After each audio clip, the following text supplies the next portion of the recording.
Hello everyone, welcome to our YouTube channel, The Informant. In this channel, we will discuss various topics about education, online services, latest technology, placement details, and many more. The current hot topic booming in the market is placements, right? All our engineering buddies are in hunt of jobs, and many of you have already got placed in many reputed companies. So, our topic today is about Cognizant. As you all know, Cognizant is planning to hire more than 40,000 freshers throughout the country for various roles. So, in this video, we will discuss various topics about Cognizant like its eligibility criteria, test pattern, syllabus, and various roles offered by Cognizant. And at the end, we'll share you various tips and tricks to how to crack this exam. So, stay tuned and let's start our video. So, coming to our first page, how to get selected in Cognizant. So as you know, it's providing various roles like Gen C, Gen C Elevate, Gen C Pro, and Gen C Next for 2022 batch. So let's move ahead. Coming to the roles offered by Cognizant, they are mainly offering four roles, that is Gen C Elevate, Gen C Pro, and Gen C Next. In Gen C, they are offering three roles, application analyst, infrastructure engineer, and quality engineer. For this, they are asking you a minimal programming experience and they are providing you a package of 4 LPA. Second one is Gen C Elevate. In Gen C Elevate, they're asking you specialization in C or Unix, .NET, Cloud, Java, software engineer or tester, IoT developer. In this, they're asking you foundational knowledge in programming and database. And they're giving you 4 LPA package plus skill bonus of 25k. It's a one-time skill bonus. Coming to Gen C Pro, they are asking you a specialization in Salesforce developer, ServiceNow developer, MuleSoft developer, SAP consultant, software engineer or tester, cyber security, product analyst. In this, they are asking you expertise in enterprise platforms and technologies. For this, they are providing you a package of 5.4 LPA. And the last role is Gen Z Next, and this is the highest role offered by Cognizant. In this, they are asking you specialization in AI or ML, big data, full stack web development, advanced .NET or Python, data scientist, cyber security, AWS infra developer. For this, you need to have advanced programming skills, and they are providing you a package of 6.7 LPA. Coming to Cognizant Orbit Shifter program. For example, you got selected as a Gen C developer. In a year time, you can get promoted to Gen C Elevate, Gen C Pro, and Gen C Next. This depends completely upon your performance and your skills. So you have this opportunity at Cognizant to go to all these roles from any of the role, from Elevate to Pro, Pro to Next. So you have this opportunity. So now coming to Gen C test pattern. In this test pattern, you have three sections, mainly quantitative ability, English comprehension, and logical ability. And number of question you can expect in this quantitative ability is 25, in English 20, and logical 35. And duration is 35, 20, 45 minutes respectively. So next, coming to important topic in Gen Z. As I told you that there are three important sections in Gen Z, quantitative ability, verbal ability, and logical reasoning. As you can see, there are some important topics from quantitative ability, and this is verbal, and this is reasoning. Basic mathematics, applied mathematics, engineering mathematics. And in this vocabulary, grammar, comprehension, and in logical reasoning, deductive reasoning, and inductive reasoning. So you all just can pause and take a screenshot of this. And these are some important topics which are repeated in previous year question papers and are most expected topics in Gen C exam.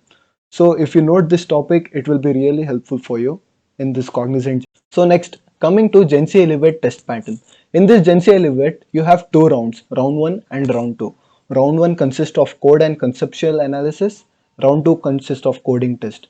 In round 1, you can expect 15 questions, time limit is 30 minutes, and there is no negative marking. Difficulty range is medium. And from round 2, you have 4 questions, time limit is 70 minutes, no negative marking here as well, and difficulty is hard in this.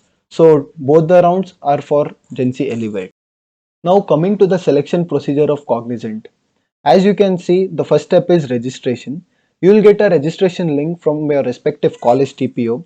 After you register, you will have to write a skill-based assessment. If you clear the skill-based assessment and meet the required cutoff, you will be called for a technical interview. And if you clear this technical interview, you will be provided with a Cognizant Gen Z Next offer letter. If you don't meet this cutoff, then you'll be rejected. But the main thing over here is you can apply for future Cognizant drives. For example, now you don't reach the cutoff of Gen Z Next, but you reach the cutoff of Gen Z Elevate. So what Cognizant does is it will interview for Cognizant Gen Z Elevate, and if you get selected in this, you will directly get an offer letter from Gen Z Elevate itself. Writing a Gen Z Next exam, you can get selected to Gen Z Elevate. But in interview, if you don't perform well and if you get rejected, then you'll be not applicable for Cognizant future drives. This is the most important thing. If you don't get selected into interview, you cannot apply for Cognizant. So this was about Gen Z Next and Gen Z Elevate. Now coming to Gen Z, you will have a basic skill-based assessment. If you clear the skill-based assessment, next you will have a technical interview. And if you clear this technical interview, at last there will be a HR interview. In this HR interview is nothing but just document verification. You have to verify your documents and they'll ask you a few basic questions like are you ready to do your internship in 8th semester or not. That's it. So this will be very simple interview. If you get selected, they will provide you a Cognizant Gen Z offer letter. Coming to Gen Z Pro, Cognizant is currently not taking any specific assessment for Gen Z Pro. Based on your performance in Gen Z Next and Gen Z Elevate, they are assessing your skills, and if your skills match the eligibility criteria of the company, they are providing you with your Pro role. So currently they are not giving you any specific assessment. They are hiring Pro based on your performance in Gen Z Elevate and Gen Z Next. So this was about the selection procedure of Cognizant. Coming to the eligibility criteria of Cognizant, students who are currently pursuing their BE, BTech, MTech, MCA, MSc are eligible to apply. Their passing year should be 2022 and any branch student can apply for Cognizant. Respective, they should have the required skills. The other eligibility criteria is they must have 60% aggregate or higher in their 10th, 12th diploma and UG programs. The main other eligibility criteria is students with active backlog are not allowed in Cognizant and they must not have more than 2 years of gap in their education. So these are the basic and main eligibility criteria which Cognizant asks. So at last, coming to the documents required for Cognizant. So these are the mandatory documents required for registration. The first thing is resume attached with a passport size photograph, all academic documents including school certificates, college semester mark sheets. Then the last one is government ID proof like Aadhaar card, passport or PAN card. So the documents you require for interview, you should have a resume, maximum of 2 pages with a high resolution passport size photograph, and keep a soft copy in your PC or laptop so that if an interview asks you to upload it, you can upload it immediately. Then all academic mark sheets, Aadhaar card. So these are all the general documents you will require for any of the company you apply. So next, coming to the exam tricks and tips. As I told you in the beginning, how to crack this exam. So now there are few basic details you need to know about this Cognizant assessment. First of all, the registration and interview will take place on Superset platform. Coming to assessment, it will take on AMCAT platform. In this assessment, you cannot switch the sections, you cannot revisit the question, and there is no negative marking. Make sure you sit in a quiet place with sufficient light. So friends, this was all about this Cognizant. I hope you all will crack it. If you find this video informative, please share it with your friends. And if you have any doubts, please drop it in the comment section and we will get back to you as soon as possible. Our next video will be on how to crack Cognizant interview, where we'll be sharing live interview experience with you. So please subscribe to our channel and stay tuned. Thank you for watching. Let's meet soon.